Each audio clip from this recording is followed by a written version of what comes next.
اے مالک قدوس و برحق، اے حق تعالی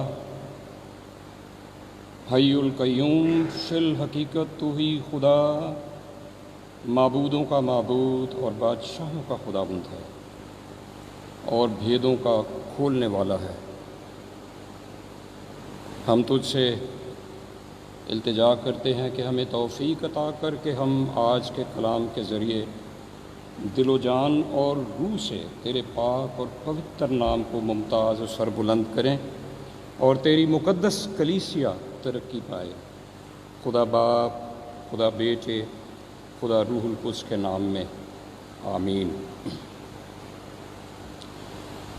عزیزو، آج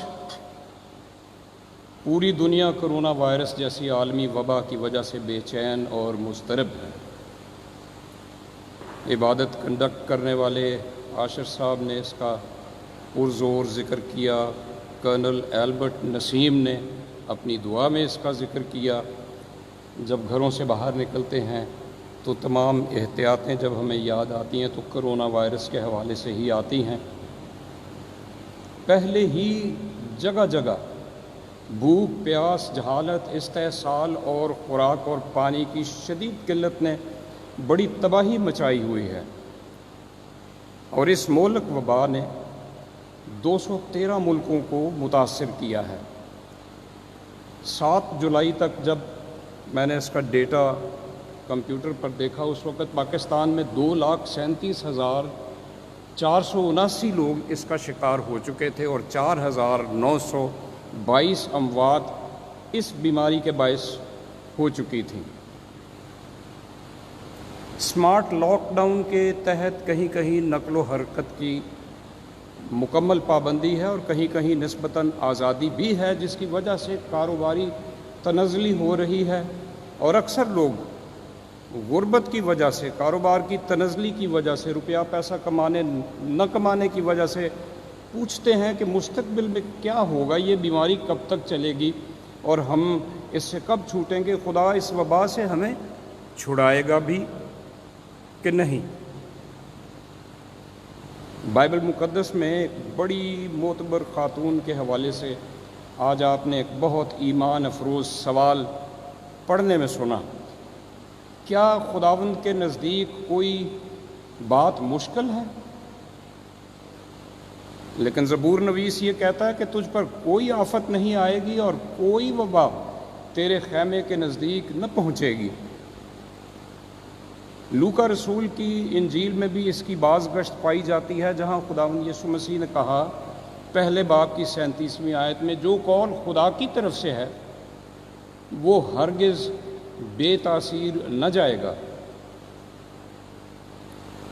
پیدائش کا 17واں باب جو ہم نے نہیں پڑھا، وہاں پہ خداوند ابراہم کو نظر آتا ہے، اپنا عہد اس کے ساتھ باندھتا ہے، ہر فرزند نرینہ کے ختنے کا حکم اسے دیتا ہے۔ ابراہم کا نام ابرام سے ابراہام رکھتا ہے، ساری کا نام ساری کی بجائے سارا رکھتا ہے، اور سارا سے اسحاق کے پیدا ہونے کی خوشخبری سناتا ہے۔ اور پھر کئی مشکلات اور کئی آزمائشوں اور سال ہا سال کی رد و بدل کے بعد مختونی کی بھرپوری کو ابراہم پہنچتا ہے۔ اب 18ویں باب میں جو آج جس میں سے ہم نے ایک حصہ پڑھا، ہم اس بھرپوری کے بعد ایک انوکھا گھریلو نظارہ دیکھتے ہیں جو مجموعی طور پر ایمان اور فضل اور مہمان نوازی پر مشتمل ہے۔ یہ آیات 3 شخصیات پر مبنی ہیں۔ پہلی شخصیت تو خدا کی ہی ہے جو بدلے ہوئے بھیس میں دکھائی دیتا ہے۔ پھر ہم شتابی اور عجلت کی حالت میں ابراہم اور شک و شبہ میں سارا کو دیکھتے ہیں۔ پہلی شخصیت کی شناخت تو پہلی آیت میں ہی ہو گئی، جہاں لکھا ہے خداوند ممرے کے بلوتوں میں اسے نظر آیا۔ خداوند ممرے کے بلوتوں میں اسے نظر آیا، یعنی یہوہ خود ابراہم سے ملنے کو آیا، اور اس کے ساتھ 2 فرشتے ہیں جو بعد میں سدوم کی بربادی اور تباہی کے سلسلے میں نظر آتے ہیں، یہ دونوں وہی فرشتے ہیں جو لوط سے ملتے اور اسے اس میدان کی شہروں پر آنے والی عدالت کے بارے میں خبردار کرتے ہیں۔ عزیزو، یہاں ان تین آدمیوں کو تثلیث کی نمائندگی بھی سمجھا جاتا ہے، یعنی باپ اور بیٹا اور روح القدس کا اکٹھے ظاہر ہونا۔ ہم یہاں تثلیث کے دوسرے اقنوم یعنی ابن خداوند یسوع مسیح دیدار الہی تجلی باری تعالیٰ بھی دیکھ رہے ہیں، اور تبھی تو پہلی آیت میں وضاحت پائی جاتی ہے کہ پھر خداوند ممرے کے بلوتوں میں اسے نظر آیا۔ لیکن ابراہیم جو تپتے صحرا میں بلوتوں کے سائے تلے چلچلاتے ریتلوں پر نگاہ کیے ہوئے تین مردوں کو اپنی طرف آتے دیکھتا ہے، وہ صرف دیہی علاقوں کی روایت کے تحت انہیں کھانا پینا اور آرام کرنے کی دعوت دیتا ہے تاکہ وہ تازہ دم ہو جائیں۔ وہ بدلے ہوئے بھیس میں خداوند کو نہیں پہچانتا۔ پچھلے 24 سال صحرائے چولستان، صحرائے خاران، صحرائے تھر میں کئی مہینے رہنے اور چلنے پھرنے گھومنے پھرنے کی وجہ سے میں خود ایسی مہمان نوازی اور آؤ بھگت سے بخوبی واقف ہوں،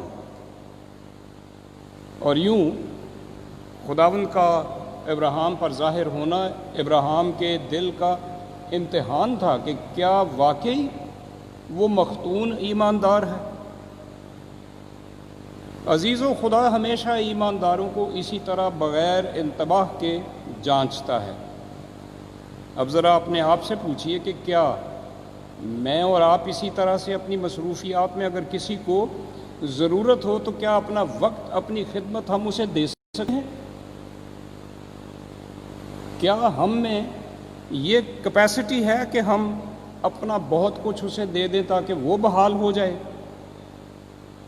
ابراہیم کو دیکھیے کیسے دوڑا دوڑا سارا کے پاس جاتا ہے، کھانا تیار کرواتا ہے، مہمانوں کے کھانے پینے کے دوران درخت کے نیچے کھڑا رہتا ہے۔ میں سمجھتا ہوں ہاتھ باندھ کر کھڑا رہا ہوگا۔ وہ سارا کو جن 3 پیمانے باریک آٹے کو گوندنے اور پھلکے بنا کر کہتا ہے، وہ متی رسول کی انجیل 13ویں باب اس کی 33ویں آیت میں بیان کردہ تمثیل کو سمجھنے میں مددگار ہے، جس سے خداوند کلیسیا کے ساتھ اپنا تعلق جتلاتا ہے۔ عزیزو، ابراہیم کے گھرانے میں 318 خانہ زاد تھے، لیکن اس کی سادگی، اس کی سعادت مندی دیکھیے کہ وہ اپنے مہمانوں کی خدمت کے لیے خود بھاگ کے کام کرنے میں فخر محسوس کرتا ہے۔ یہ خدمت وہ کسی اور کے سپرد نہیں کرتا۔ سارا کے پاس بھی ضرور خدمت کرنے والی عورتیں تھیں، لیکن مہمانوں کے لیے کھانا تیار کرنے کی سعادت مندی اس نے خود نبھائی۔ یہ ساری مہمان نوازی، یہ ساری تواضع، یہ ساری میزبانی مسیح کے ساتھ مختونی دل کی رفاقت ہے جب ہم ارد گرد انسانی ضرورتوں کو پورا کرتے ہیں۔ مکاشفہ اس کا 3 باب 20ویں آیت میں خداوند نے کہا، دیکھ میں دروازے پر کھڑا ہوا کھٹکھٹاتا ہوں، اگر کوئی میری آواز سن کر دروازہ کھولے گا تو میں اس کے پاس اندر جا کر اس کے ساتھ کھانا کھاؤں گا اور وہ میرے ساتھ۔ یہ محض ذاتی لطف اندوزی نہیں ہے، نہ ہی شخصی خوشی کا وقت ہوگا، بلکہ میرے خداوند میرے یسوع کا یہ انداز ہے کہ اس طرح وہ ہمیں ضرورت مندوں، محتاجوں، تنگ دستوں کی مدد کے لیے ابھارتا ہے۔ اسی طرح سے وہ کھوئے ہوئوں کو بھی ڈھونڈتا ہے اور گناہ گاروں کو نجات دیتا ہے۔ کیا یہی امتحان نہیں جس میں وہ ہمیں جانچتا ہے؟